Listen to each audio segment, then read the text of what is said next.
what's up? What's happening? It's Big K Busy. We back in this thing. K Busy for Sheezy. We to talk real quick. You heard me. So, anyways, in any days, K Busy on this thing. So, as you know, we haven't been getting much news because of the Christmas break. So yeah, we're gonna talk about some old stories. I don't give a fuck. But basically, after Charlamagne did an interview, I believe, with Angie Martinez, and he spoke on him and Joe's relationship. And again, we have seen, I wouldn't say tumultuous, but they haven't agreed, especially on business decisions.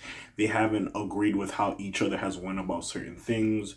We have seen Joe, or even Charlamagne, not even Joe, critique Joe's like choices about even with the Spotify deal and how it ended and this and that and the whole everyday struggle situation. And there's been multiple critiques. Joe has critiqued Charlamagne on the Black Effect with the iHeartMedia situation. So there's been multiple critiques. I view them more as frenemies than enemies, not to say they have the utmost love for each other, but I would say there's a respect there. Because maybe they have done their media rise in different ways, but I feel like there's a respect of, there's a talent there, and you have prospered. Maybe not how they personally would have done it, but there's still a respect there of getting to where they're at. So recently on a podcast, I believe it was on the main pod before the Christmas break because they took the weekend off. Pretty much, Joe suggests that he does want to reconnect with Charlamagne the God. And by the way, I don't know if it was Revolt or whoever complex I was doing it. I loved the end of the year stuff when Joe and Charlamagne would sit down and they'll talk about the shit that was going on. I enjoyed the fuck out of that. They should bring that shit back. Also, the pull-up or whatever the fuck it was called when Joe just interviews. Joe, you need to bring that shit. I don't know if it was a Cash App, whatever the fuck. If Revolt owns it. Nigga, I don't know. Bring that shit back. I loved all that. When it was the one-on-one like interviews and shit like that. But anyways. Joe Budden and Charlamagne the God are believed to have a strained relationship. I wouldn't say strained. Frenemies. They're not... hate is a strong word. There might be a dislike for each other or how they move or their actions. But I wouldn't say there's a hate. Like I said, there's a respect in business. Maybe how they went about the business, again, might not be totally respected, but even still. Sounds like it's trending in the right direction. After hearing Charlamagne the God's recent interview with Angie Martinez, it sounds like Joe Budden is missing his friendship with the radio figure. The former expressed that he's still cool with the rapper turned podcasters, despite some recent tensions. He explained to Angie, fuck. That's how you know niggas getting sick during the holidays, bro. You be around your family for Christmas, all that shit, niggas get sick. But anyways. I haven't talked to him in a while. I don't have any problems with Joe. I actually got a lot of love for Joe. Me and Joe, when we are mad at each other, we go bad at each other. I'll run into him somewhere and we'll pick up like we always have. I'm sure. But that's all it is. When you go bad, we go bad on each other. When I hear why he's upset with me, I'm like, oh, I can understand why he felt that way. And honestly, I just feel like it's because these two are different people and they have different approaches with it. And I guess Charlamagne is just like, not to say a figurehead of just black. I would put Charlamagne in black excellence, to be fair. That's just me. Because again, I respect Charlamagne God and his hustle. I just feel like it's two niggas that have a different hustle to get to where they're at. One person assumes you should do it this way and the other person assumes you should do it the other way. I think that's what it is, because Joe's more independent, rather Charlamagne is a little bit more structured with doing it through iHeart, and especially with this like $200 million. That's crazy as hell. But this $200 million, I believe it was Netflix deal and all this shit going on. So the partnership with Netflix, which is kind of reminisces the Spotify deal, and it's a little bit, I'm just saying. But anyways, with that being said, I feel like, yeah, just business-wise, also, Charlamagne was critiqued how Joe handled certain business ventures he did had with other people, like the whole complex everyday struggle situation, even the Spotify situation, even the whole Rory and Ma exit. So, again, I just feel like it's just people with different approaches who would have did some shit differently. Also, I find it kind of funny that with this Netflix deal, because I believe Rory and Ma's on Volume, which is a kind of with iHeart or subsidiary, whatever. Anyways, they're going to kind of with the Netflix deal as well. But anyways, it's just hilarious. But Charlamagne continued. Like this last one, I'm like, all right, I get it. I didn't mean it in the way that he received it, but I can understand why he felt that way.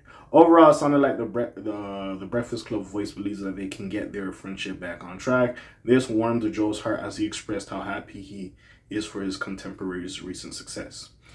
So again, and I don't think this is a play from Joe. I genuinely think he fucks with Charlamagne. And yo, sometimes when you're a person, bro, y'all butt heads. And so I always say it, like, again, not to relate the two, but DDG and Soul Illuminati, I always said it, like, bro, I guarantee them niggas have more in common than they don't. And they can be some good friends. They just gotta let some of that shit go and let their egos get out the way. And I think them niggas could really be some good friends. Like, remember when we had like boys' night with Kai?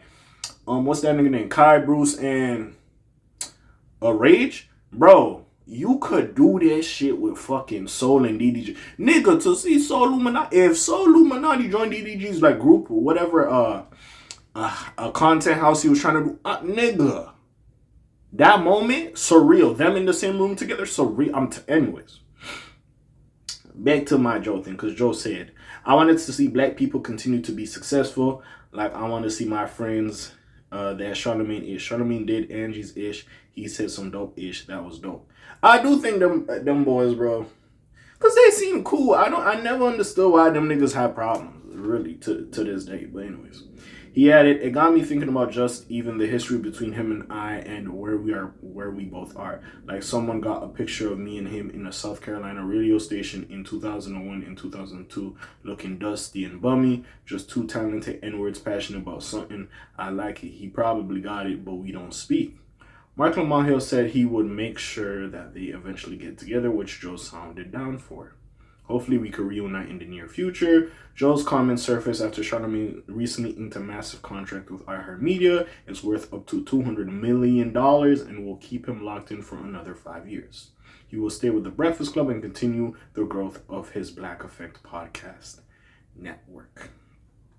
Honestly, I feel like it'll be a nice end to the story. Well, the story's not over. Of course, we're seeing these people grow and touch different avenues. But it'll be nice that if they could put that shit behind them. Because I feel like it's just misunderstanding and phone calls could solve the issue sometimes. Sometimes as men, bro, you got to put the pride to the side and, like, talk to niggas. It's okay to call a nigga, bro. Like, what the fuck was you talking about? It's okay.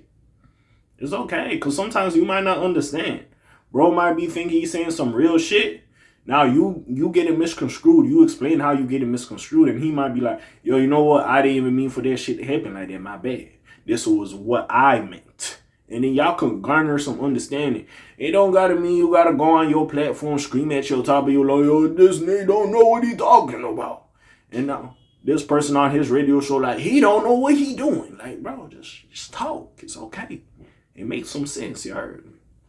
But that's it. And I generally do feel like them people did have, Joe and Charlamagne did have a friendship, or not even a friendship, or maybe a like for each other before it went south. And I don't even think it went that south. I just feel like it was one of those where they just kept shooting at each other and it got to the point and said, hey, nigga, I ain't want to speak to dude. Like, you know what I'm saying? Because I don't know what he on.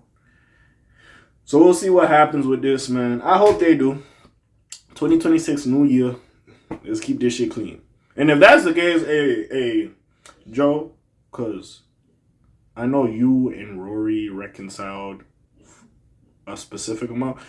I'm not praying for miracles, but if there's a world you and Ma could just put over whatever, I'm not saying y'all do the podcast again. I'm just saying if you and Rory could be semi cool, what about Ma? Because you doing trades that you want Rory back. Like, so again, I'm just saying. But anyways, what do y'all think about this? You already know what it is. Friendly Neighborhood Cat A signing off for today. Black TG dead while they're doing this thing. My name is Bells like Quasimodo. Hit like, subscribe, try to hit a little bit more to hear me. And I'm gone. Slams on peace, y'all's gang. Alright.